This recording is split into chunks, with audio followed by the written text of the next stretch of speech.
Nina bezulu edumeni ngahlomanga kwakhangela amankengane nazi indaba ze1KZNTV zifunde uphilano wakaCebekhulu sanibonani.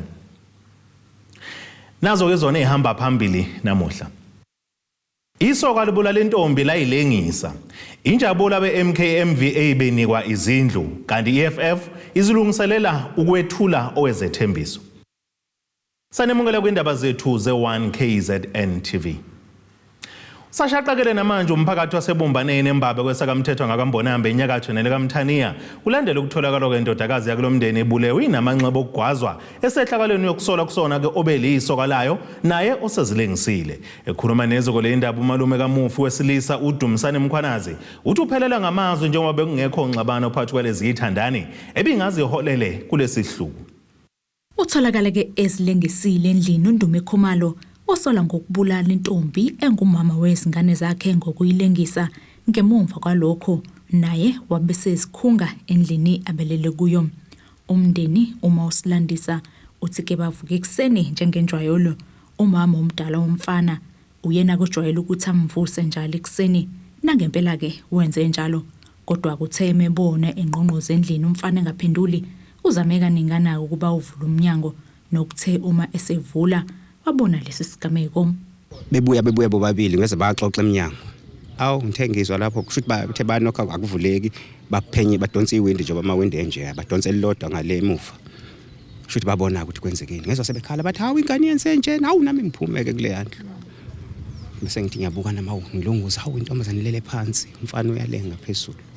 Kube yilokho nje. Umalume echaza umfana uthi ke bengasiya umntwana uhluphayo lokho kwenzekile kuyabathusa namanje. Uyingane quiet waziwa kanjalo nje nobubani mangase kuthiwa uyachazwa nje la. Ilo muntu nje othobile. Manje nje yazi khona mina nje bengeke ngimgwadle njengomalume omncane lamama wakhe. Ngabeka ukuthi ngokugcina noma ngingayena okugcina. Ngomalume omncane ngeke ngithi ngenzela ukuthi bebonisa ngathi ngumfowabo so. Lutho ke ngihlulekile ngoba nakho kunjena. Kade ke ngamqala ke mina ngithi ngiyamzaba nje ngimfundisa ukuthi angiyena umalume njalo osabisayo. Noma ngoma yini ngayikhuluma kimi yabo maye uthi unenkinga ngenzela nalokho njalo. Ugogo kaSinenhlanhla okuwumama wezingane uthi ke sekukudala laba bathandana kodwa ke akeze ezolubi osola ke lenzeka phakathi kwabo.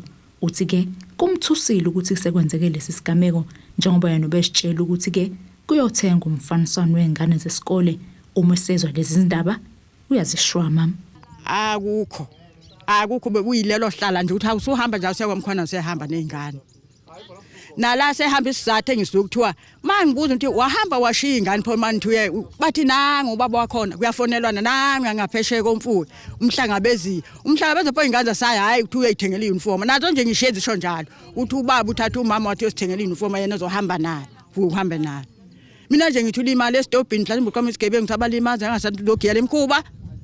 Awu cha izintombi ayi wezintombi ungibulele.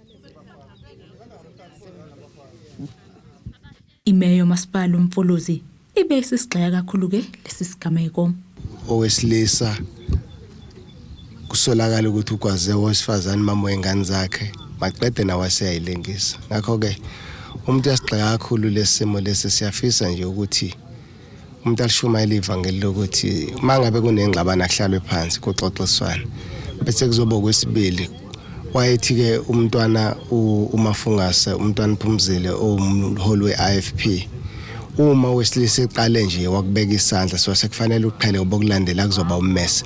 Namhlanje lokho wayekusho sikhona la ku Ward 8 eMarikane namhlanje kwenzeka khona la eWard 8 ebumbaneni. Ezindabeni ze1KZNTV ngingosangeliso Nqulunga ngisembabe. Umnyango wezokuhlaliswa kwabantu kuzolonke kanye nohulumeni wesifundazwe saKwaZulu-Natal bavule ngokusemthethweni izindlu zomakade bona bamasotsha omkhonto wesizwe kwisifunda uMgungundlovu. Lolu hlelo lomnyango waliqala ke eminyakeni edlule ngenhloso yokubhekelela kamasotsha kanti lezi zindlu zakhiwe ngaphansi kwamasipala behlukene ukubala kumsunduzi umshwathi kanye ke nabanye. Kanti lamasotsha omkhonto wesizwe asathatha umhlala phansi ayengene ngodli emafletini aloridge azokhishwa ayofakwa kulezi zindlu. Kuqaliwe namhlanje ukufaka kwamasosha omkhonto wesizwe ezindlini zawo zakhelwe uhulumeni njengenhloso yokuwanxephezela ngokuba ingxenye yomzabalazo kuleli.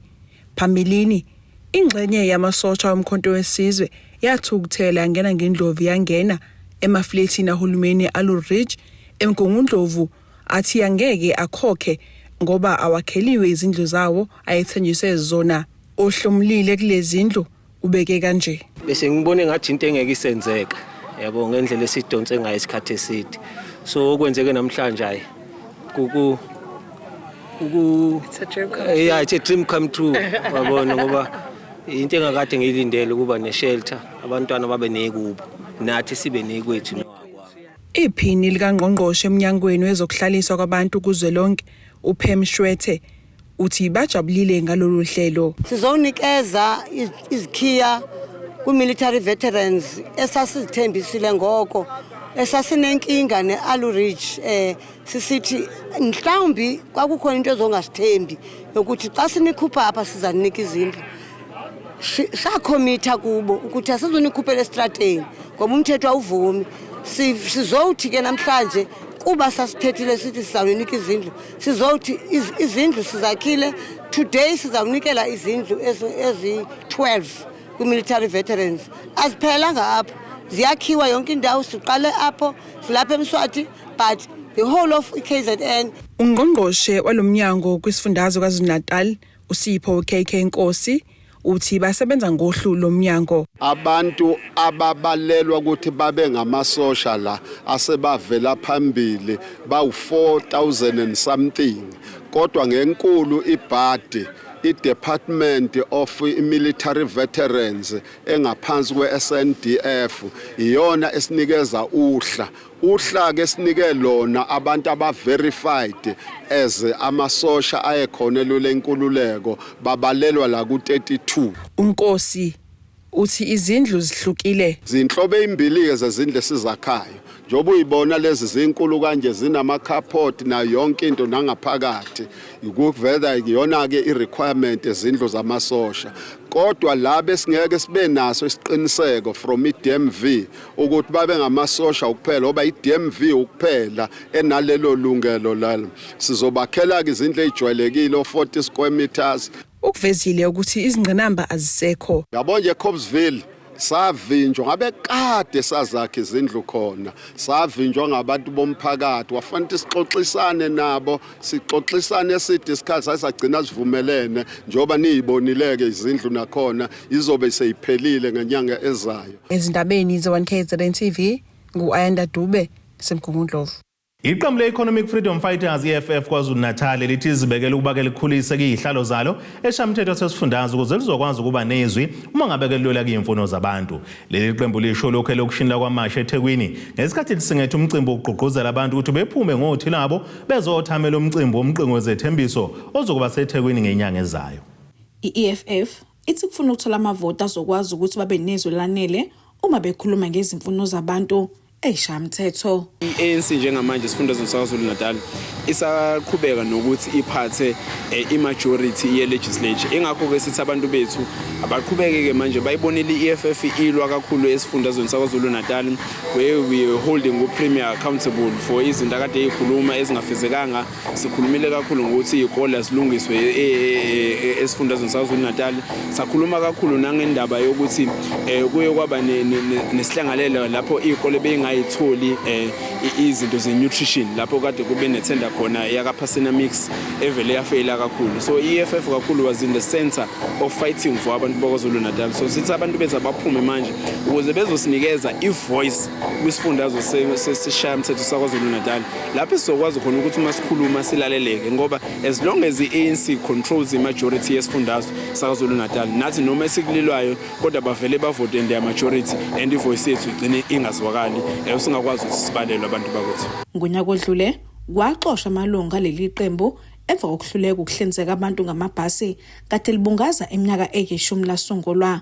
Echaza uBlose emalana nomcimbi wokwethula kosomqulu wezethembiso uthi kulokhu zonke indleko kuzobe zeqembu. No, this time you would know ukuthi umcimbi we-EFF lo i-manifesto ye-EFF so alikho i-councillor or a member of parliament or a member ye-legislature that is expected ukuthi ke ingakwazi ukuthi ilethe ibhasi. I-10th anniversary was a celebration of the EFF after 10 years, the first of its kind, 10 years in our inception. Ila sasithi khona ke ama-councillor or ama-public representative awalethe ama-constituency awo ukuze bezo-celebrate nabantu bethu. So this time it's not a celebration, it's an event la thina njengenhlangano siyokhuluma nabantu base-South Africa yonkana. So everything else is funded through i-office la-TG and we are funding it ourselves. So akekho umuntu omelelekile ukuthi akakhiphe ibhasi noma kube khona into ayikhokhelayo ukuthi size eMoses Mabhida. So bonke abantu bethu sithi nje abaphume ngobuningi babo, i-EFF izowakhipha amabhasi baphume ngobuningi babo abantu bezolalela imanifesto ye-EFF. Leli qembu lizoqhubeka nokuqoqozela abantu ukuthi beze kulo mcimbi wabo izinhlelo zokuhambela kwamanye amalokishi zisaqhubeka. Sizogqugquzela kakhulu ukuthi abantu bethu abaphume ngobuningi babo bezozwa ukuze bezokwazi ukuthi uma ngabe bevotela uhulumeni we-EFF kuyini le bazobe beyivotela, njengoba kakhulu saziwa njengabantu abalela umhlaba, abantu abalela imisebenzi nabantu abalela imfundo yamahhala. So sithi abantu bakwamashu namaphethelo nazo zonke indawo zakoNtuzuma nakoNanda abaphume ngobuningi babo ngomhla ka-20 February beze eMoses Mabhida bezolalela imanifesto ye-EFF. Kutabo Hospice bezindaba ze1KZNTV ku-channel 261 ngesethekwini. Iqembu le-Democratic Alliance KwaZulu Natal linqobe icala lombango esihlalo sesigungu esilawula kumkhandlu waseMdoni. Lokhu kuze ngemuva kuba kumphathi walomkhandlu enike ngokungekho emthethweni iqembu likakhongolose esihlalo se-DA. Namuhla ijaji enkantolo enkulu eThekwini likhipha isinqumo sokuba lesi sihlalo sibuyele kwi-DA nayo yonke imihlomulo ehambisana naso. Kuphenduke amatafula ngesikhathi inkantolo enkulu yaseThekwini inquma okubeka eceleni isinqumo samasipala uMdoni sokudla ke isihlalo saleli qembu esigungwini esilawula lo masipala. The justice has set aside the decision of the ANC run Mdoni municipality to not appoint Councillor Shukraj as the exco councillor. But more importantly, the municipal manager will also be forced to pay costs on a personal basis because the conduct of the municipal manager was so egregious that the judge believed that it should not be left up to taxpayers to pay for their interference in trying to sabotage Councillor Sukraj in being appointed to the EXCO. This sends a strong message to the ANC in local government, in provincial government, and national government, that the DA will not allow them to bully and to abuse legislation to suit their own needs. But we will also stand up to any power grabs that they may try to attempt in the work that they are doing. Lo mdontshiswano udaleke ngemuva kokwesula kwelinye lamakhansela e-DA kulomkhandlu nalapho ke ayesethole khona isikhundla esishayamthetho. Leli qembu laphoqeleka ukufaka elinye lamakhansela alo. Kuphindeke kwesula elinye ikhansela le-DA lajoyina ukhongolose nokwaholela ekutheni kube nokhetho lokuchibiyela, kanti ke leli khansela lalingenela ngaphansi kwe-ANC labeke selinqoba. The changes that will have to be implemented immediately is that the EXCO councillor appointed by the ANC has to be removed from EXCO immediately because he is unlawfully occupying that position, and Councillor Sukraj will have to be appointed as the correct EXCO member. It should have also further implications in that Councillor Sukraj should receive back pay from the time that she should have been sitting as an EXCO member, and the unlawful EXCO member, so-called EXCO member, would have to repay all allowances paid to him that he was not entitled to. I subsequently, in line with DA policy and in line with Section 43 of the Structures Act, appointed Councillor Sukraj to be the replacement DA EXCO councillor. It was then all this drama began when the municipal manager, together with the ANC colleagues at the municipality, decided that that seat should actually be an ANC EXCO seat due to the ANC winning a by-election in Ward 13 in Mzinto. However, we were firmly of the belief that Section 43 did not permit a recalculation mid-term, and Councillor Sukraj was the rightful EXCO member to be appointed. Imizamo yokuthola ukuphawula kwe-ANC yephunzile ezindabeni ze1KZNTV kube kuntombi khona Mvubu eThekwini. Ake sithi shelele itolo nenebesilo sobuye sibuye nezinye zindaba.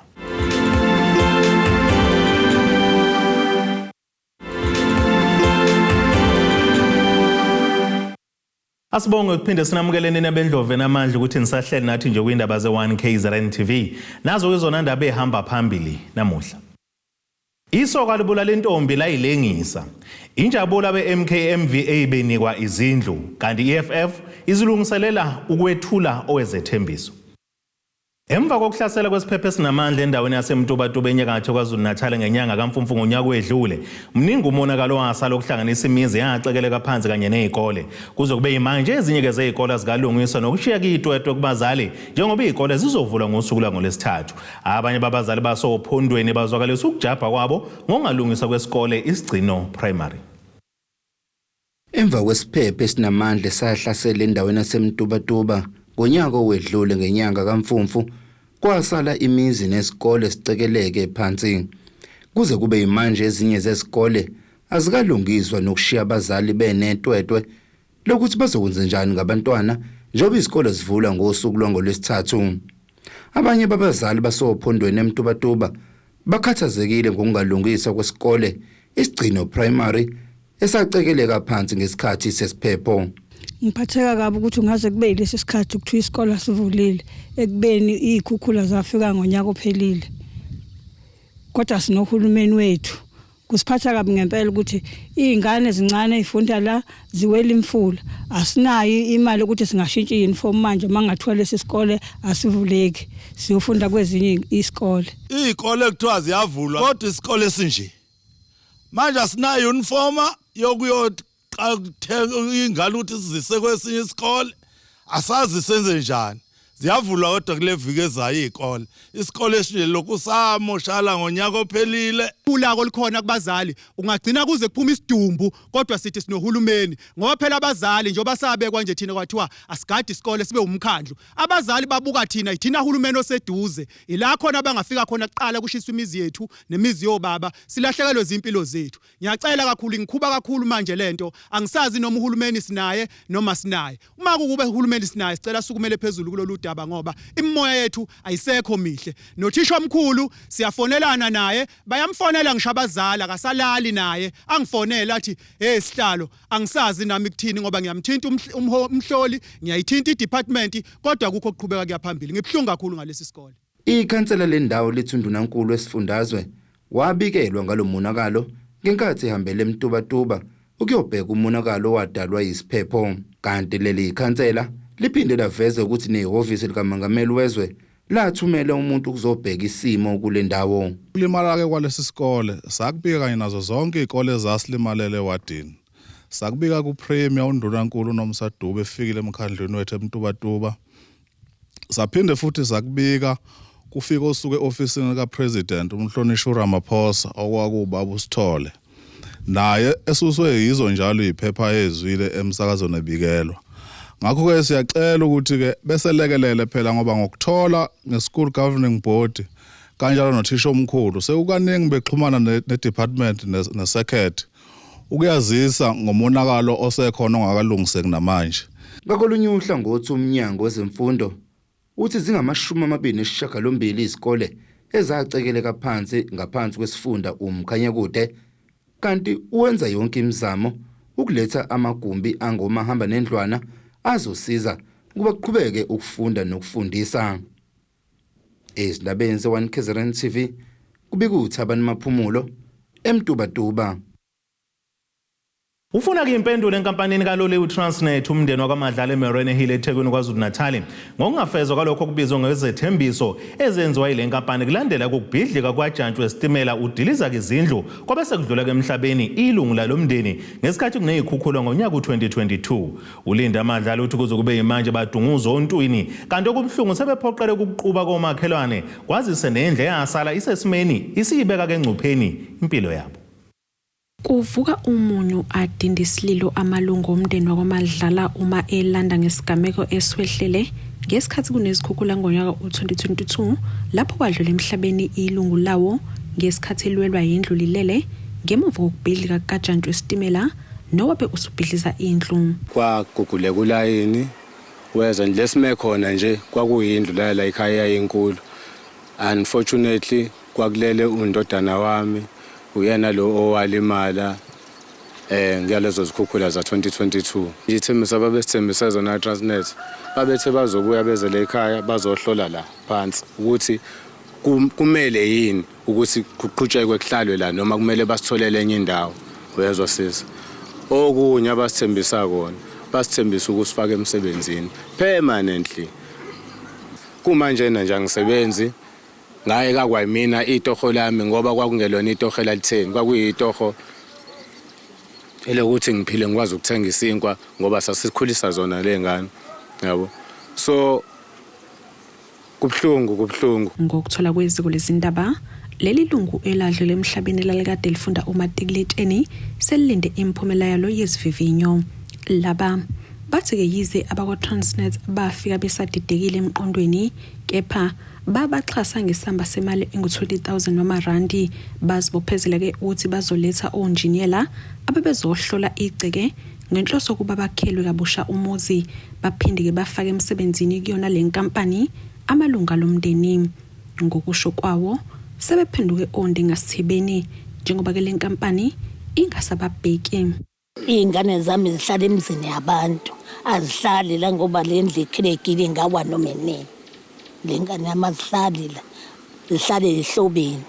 Mina ngile la kulindelwe khona beyikhukhula la ngihlala khona.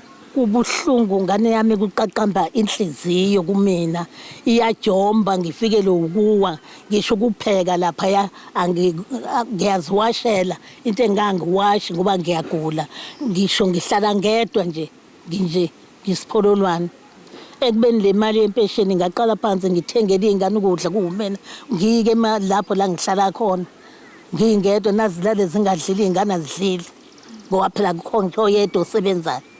Izithembiso abazenza basazenza abantu bakaShadnet. Into engiyifunayo ngifuna babafake emsebenzini.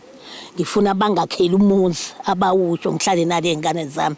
Nantoni nokunesinxesezelo sengane yami ngoba ngeke ngiphinde ivuke. Isiphendulela lenkampani ivumele ukuthi ke yawunika umndeni imali kepha yathi ke lokho kwakungasho ukuvuma iphutha.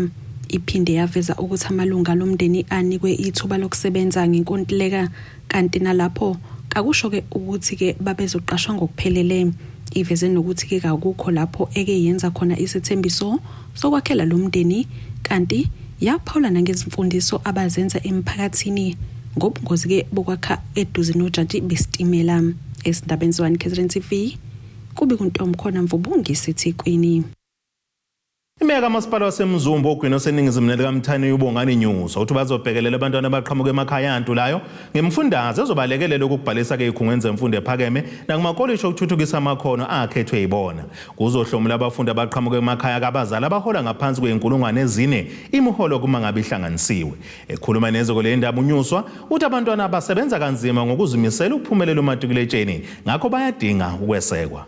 Imeka kamasipala uMzumbe ithi kubalekile ukulekelela abafundi bakamatikuletsheni laba baqhamuka emakhaya antulayo ngomfundaze ozobalekelela ukubhalisa emanyuvesi okanye ema-TVET. Uthi babalelwa ku150 abafundi abazothola uxhaso kulo masipala.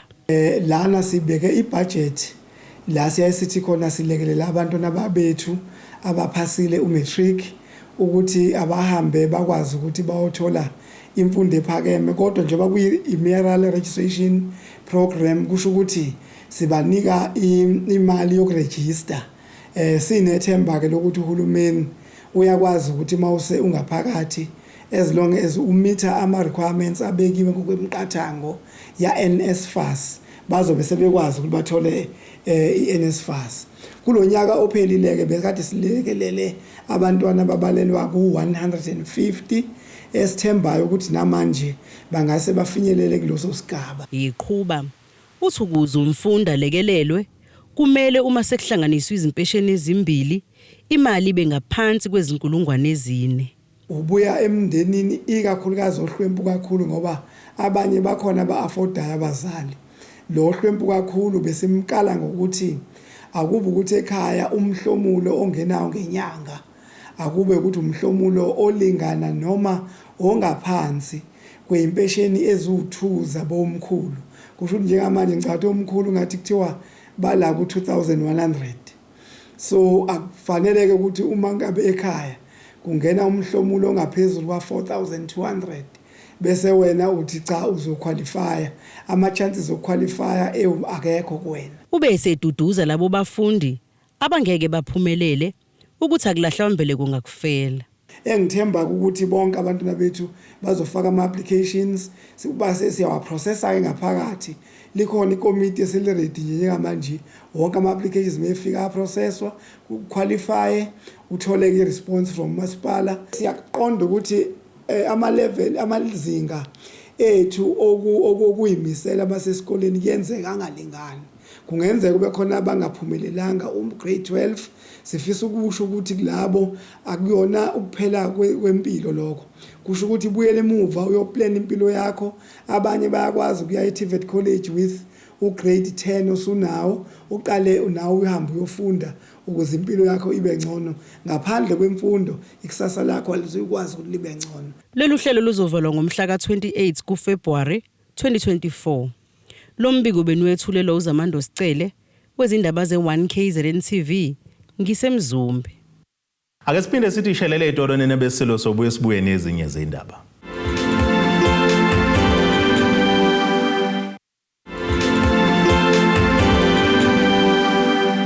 Asibonge siphinde sinamukele kwindaba zethu ze1KZNTV nazo ke zona ndaba ehamba phambili namuhla. Isoka libulala intombi layilengisa. Injabulo beMkmva Benikwa izindlu kanti iFF izilungiselela ukwethula owezethembiso. Ake sibheke engosini yezomnotho.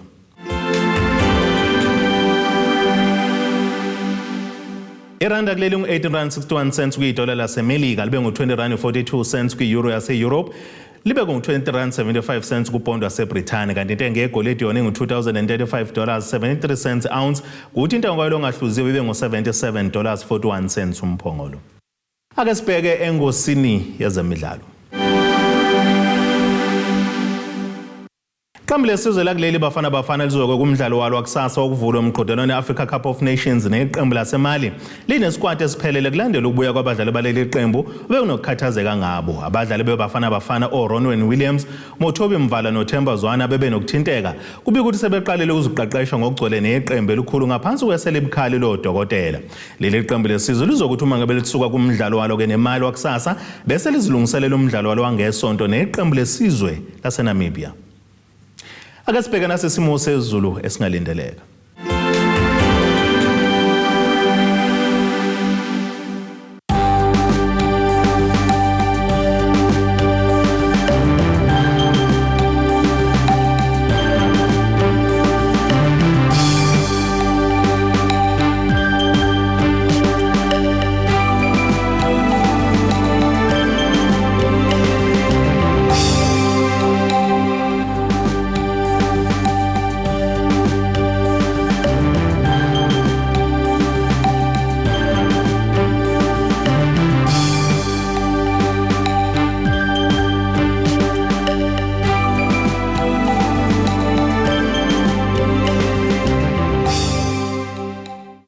Nina benyathe emnyama kandaba ejame ngomkhonto phezulu komzimvubo kamzimba umntana nethimba lonke nje le indaba sithi khulu. Abethuli bethu bezindaba baxhaswe iThulis Bayview Bridal. Ungabashayela kulezi zinombolo ezivelile.